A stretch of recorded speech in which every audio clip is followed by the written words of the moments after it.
Good evening, viewers, and welcome to Time with your Banker and Financial Advisor, brought to you by Ecobank Ghana Limited.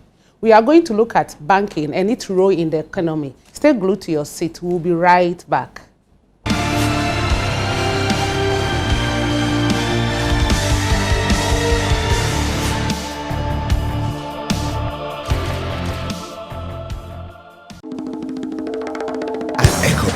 We believe there's nothing Africa can't achieve when we're all on the same team.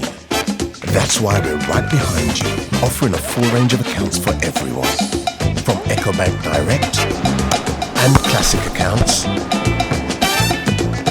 to Advantage and Premier Banking by Ecobank. Because there's no limit to how far you can go when you're part of our team. Ecobank, the Pan-African bank.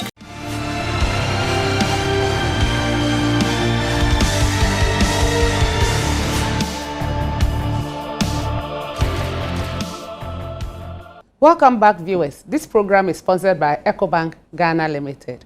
With me today is the principal of the National Banking College, Mr. Philip Kwesi Boabin.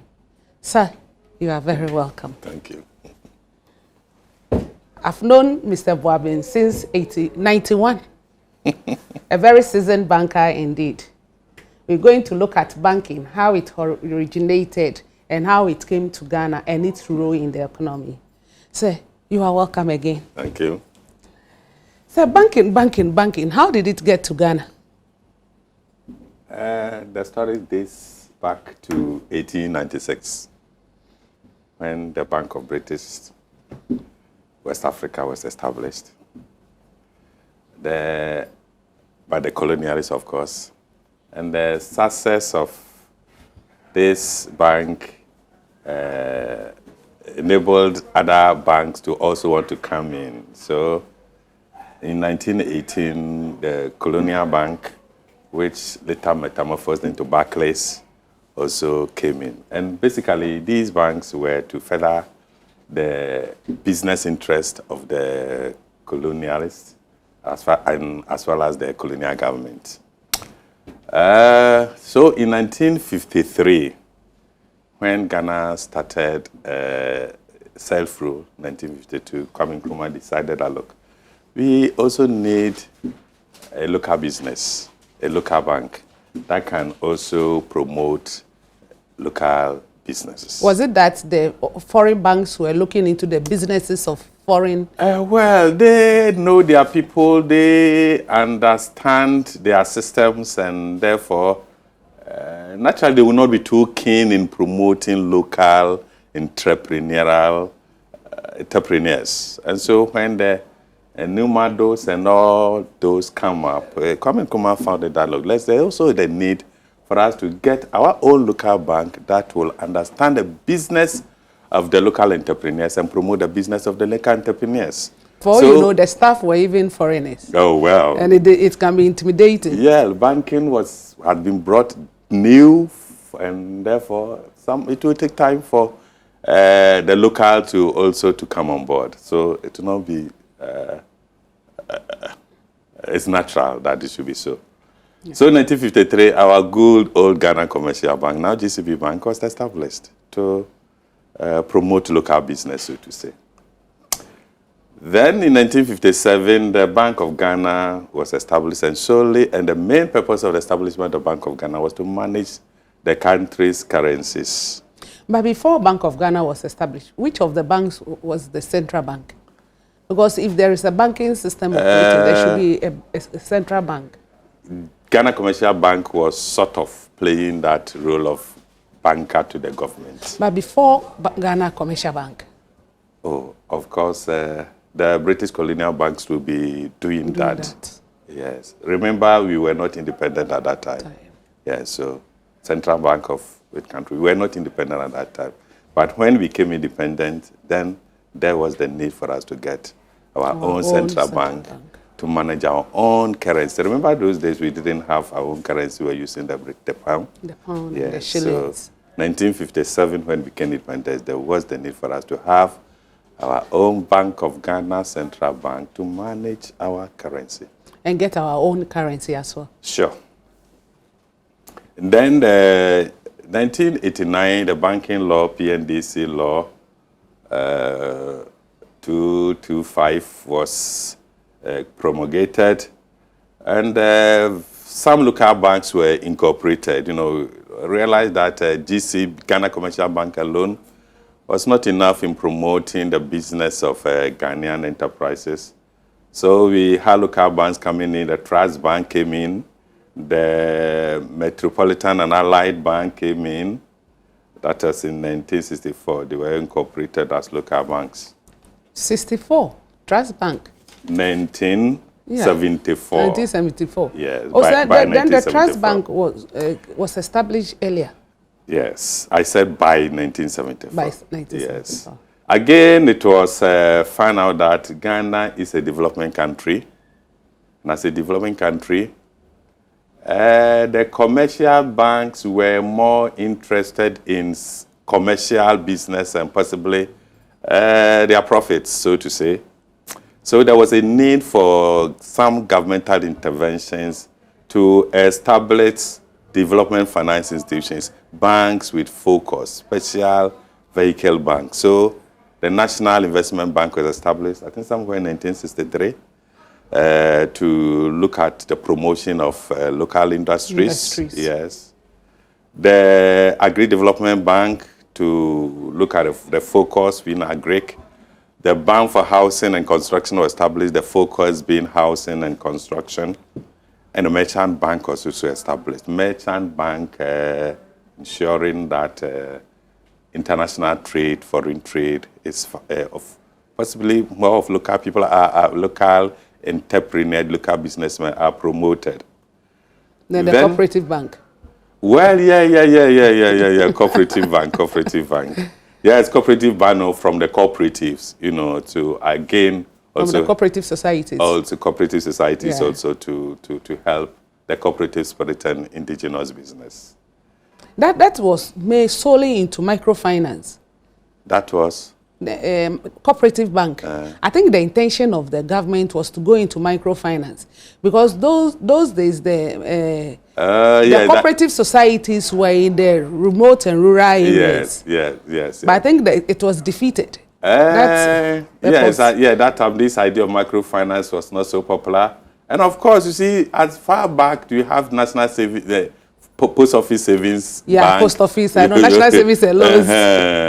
Yes, you see, so at least in those days, there were efforts to ensure that the rural communities and the banks were, in a way, also be satisfied. And so it's like the citizens were being encouraged to cultivate the habit of culture, saving. yes, to be inculcating the general public downstream to the rural communities.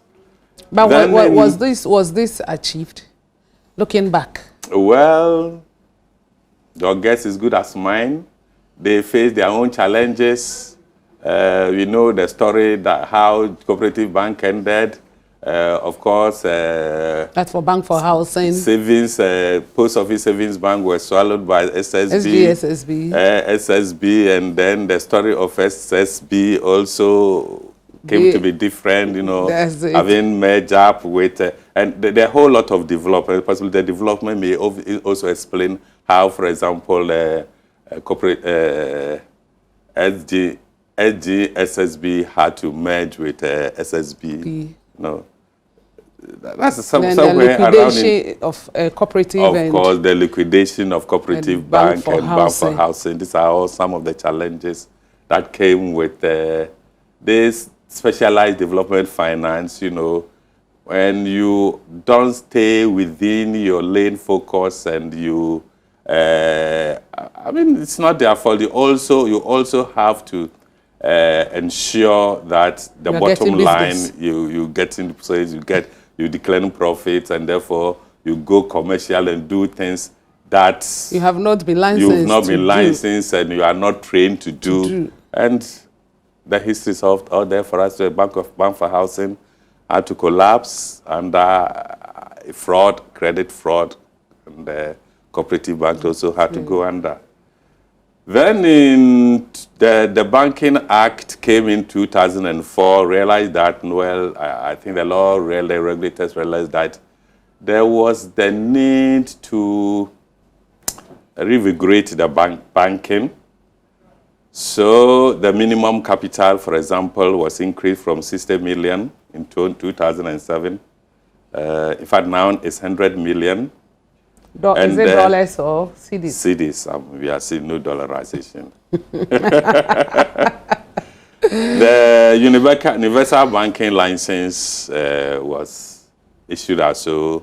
Now, previously, prior to this, you either a commercial bank, a development bank, or a merchant bank. Oh, a merchant yes. Bank. We forgot to mention merchant bank when we were, then? Yeah, merchant bank will come in. Merchant bank came in, yes, merchant bank.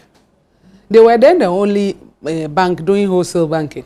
Merchant bank. In fact, Carl Bank also say merchant bank. Carl Bank. They came in later. Carl Bank came in as Continental Acceptance Bank. Yeah, that's why it's Carl. Yes, it came as Continental Acceptance Bank. So it also came as merchant bank.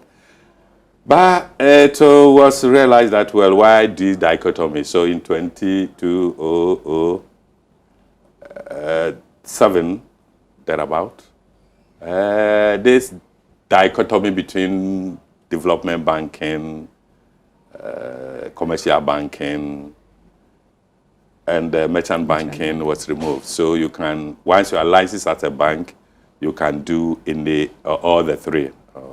But is that helping? Because, you know, initially, cooperative were to go into the micro sector, help develop the small businesses, the SMEs, and then you look at Bank for Housing.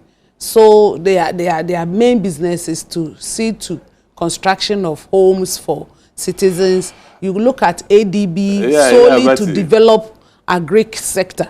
Now that the license is open for universal banking, some key areas, you know, bankers, we are into trading and we are into looking out for businesses. So where the business is not lucrative, most banks will not go there, but channel their funding to the places they think they will end. Yes, you are right. To some extent, some vacuum or gaps are created, and that's how it comes from. But you know that Exim Bank is on the verge of coming on board, you know, and specifically to look at financing, export and import. So it's like a sankofa. Oh, okay. We are going back to development banking. Yes, because we as a developing country, we need that. We need that. And those areas needs to be subsidized, because sometimes they have lean, especially the agricultural sector.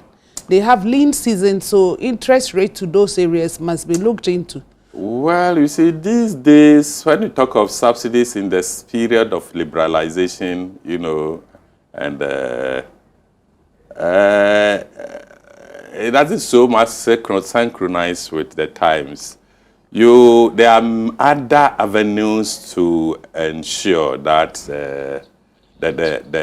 to motivate the banks or whatever institution to go in there. For example, ADB has times that ADB will not pay tax. In fact, ADB is tax exempt. Because you are in agri. And so there can also be various tax exemption incentives for banks and other specialized banks who go into those developmental need areas. Like a form of motivation. Yes, to entice them, to motivate, to want them to go in there. Yes. So we'll take a short break. Viewers will take a short break. We'll be back.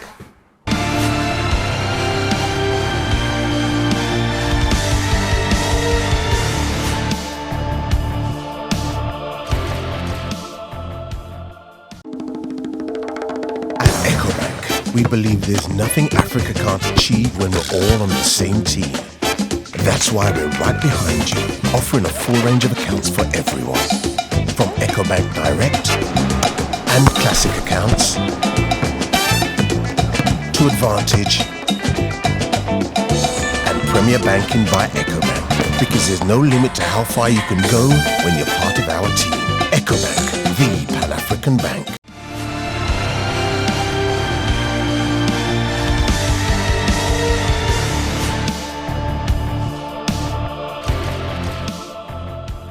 Welcome back, viewers. We've been discussing how banking started in Ghana with our principal of the National Banking College, Mr. Philip Boaben. This program is sponsored by EcoBank Ghana Limited. EcoBank, the Pan-African bank. So, still on how bank started, you were talking about initially banks being licensed to operate certain areas of the economy, and now the liberalization. Now the universal banking license issued out so that all banks can kind of trade. And then you were talking about the incentive to be given to banks that will want to go to the developing areas of the economy. We just talked about ADB being tax exempted so that they can kind of penetrate into the agricultural sector. And indeed, there are sometimes they give out loans that go bad because the sector is such that it is being regulated by nature. If the harvest season is lean, it is not anyone's doing. If nature does not favor the farmer, how does the farmer pay? And that's why the incentive. And you were suggesting that government should give more such incentives to other banking institutions also that will want to go into various sectors that are deprived. I think it's a laudable idea. Yes, and the banks should also make conscious effort to understand those areas, understand the dynamics of agric and the other SME sector. The banks should make conscious effort to understand the way they work and not just to see them like any other corporate entity.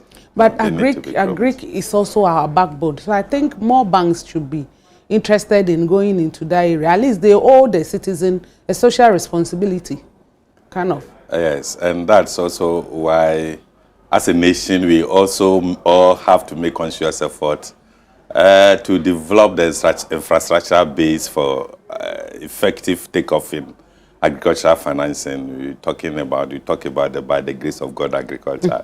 I know where either if it rains so much, it's a problem. Trouble. If it rains too little, it's trouble. If the rain doesn't come at the right time, it's trouble. But if there's irrigation schemes, around whereby the farmers can have consistent rain, then it will be less risky for the banks and other financiers to go into finance. But we really need agricultural financing.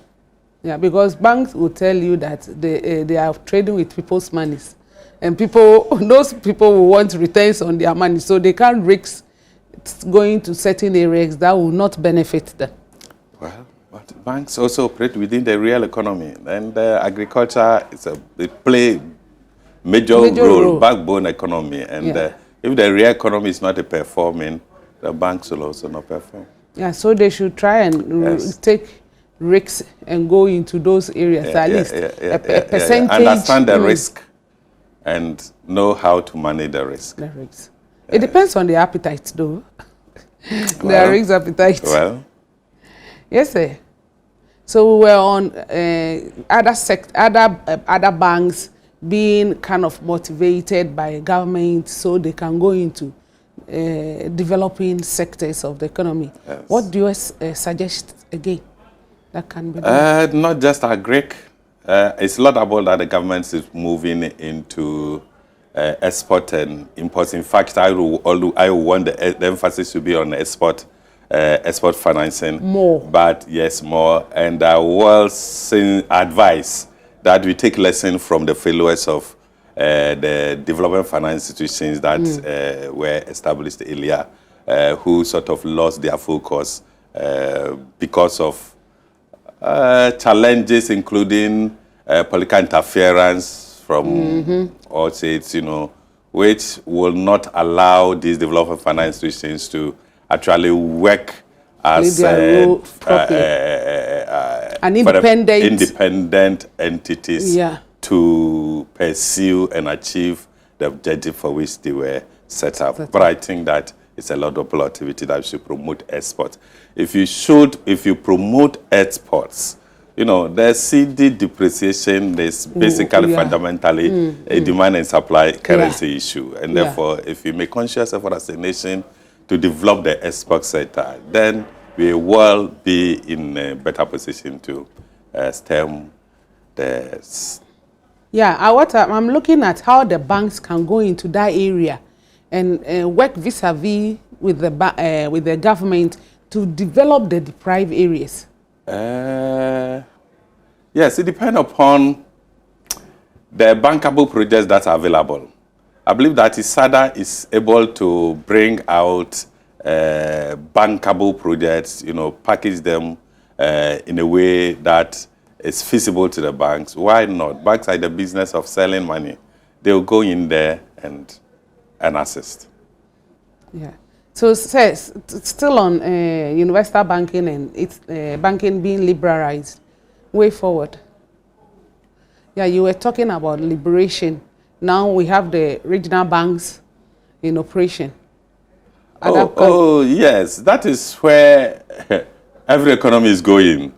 You recall when the regional banks came in, they actually revolutionized the state of banking in Ghana. I think now about 20% of the total banking population are from Nigeria, regional banks. And the IT platform is quite good. Competition that has been brought into the system is good for the whole of the entirety of the banking industry. But they're not chasing the same customers? Oh, yes, it's the same Ghana, and therefore it's the same Ghanaian customers that they will chase. But at least there were some innovations. You remember when those days Standard Trust, which now UBA, they came and then they were talking about cashless account, and people would say, but how possible? How can you open an account with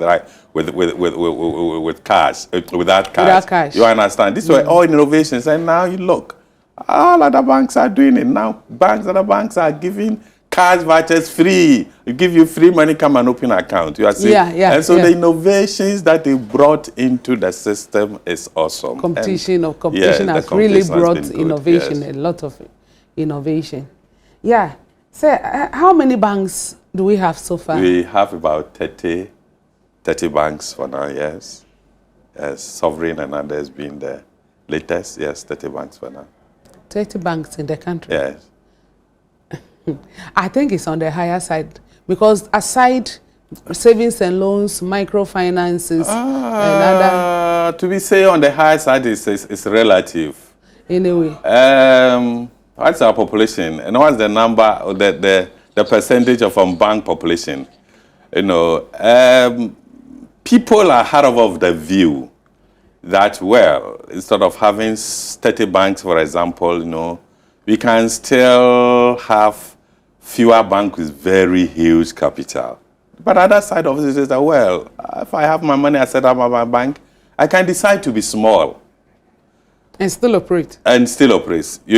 Subject to the capitalization requirements of the Bank of Ghana, because, of course, Bank of Ghana the regulator cannot just see anybody to come and say, I'm setting a bank and I want to be small, so no. Because you're going to use other people's money and your capital base is necessary to act as a cushion, for possible losses and other things. So the capital requirements fine.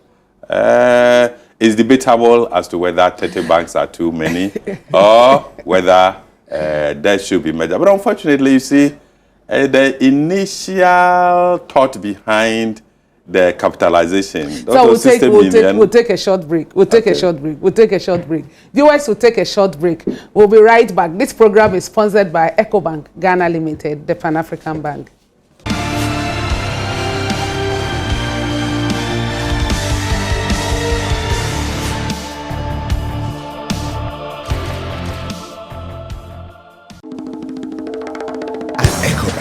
We We believe there's nothing Africa can't achieve when we're all on the same team. That's why we're right behind you, offering a full range of accounts for everyone. From EcoBank Direct and Classic accounts to Advantage and Premier Banking by EcoBank. Because there's no limit to how far you can go when you're part of our team. EcoBank, the Pan-African bank.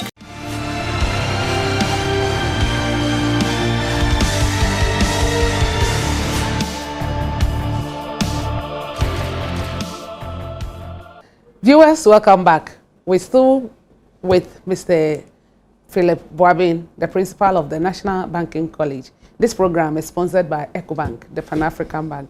Sir, we were talking about the number of banks in the economy now, vis-a-vis savings and loans and microfinance, apart from the normal susu collectors and the normal money lenders.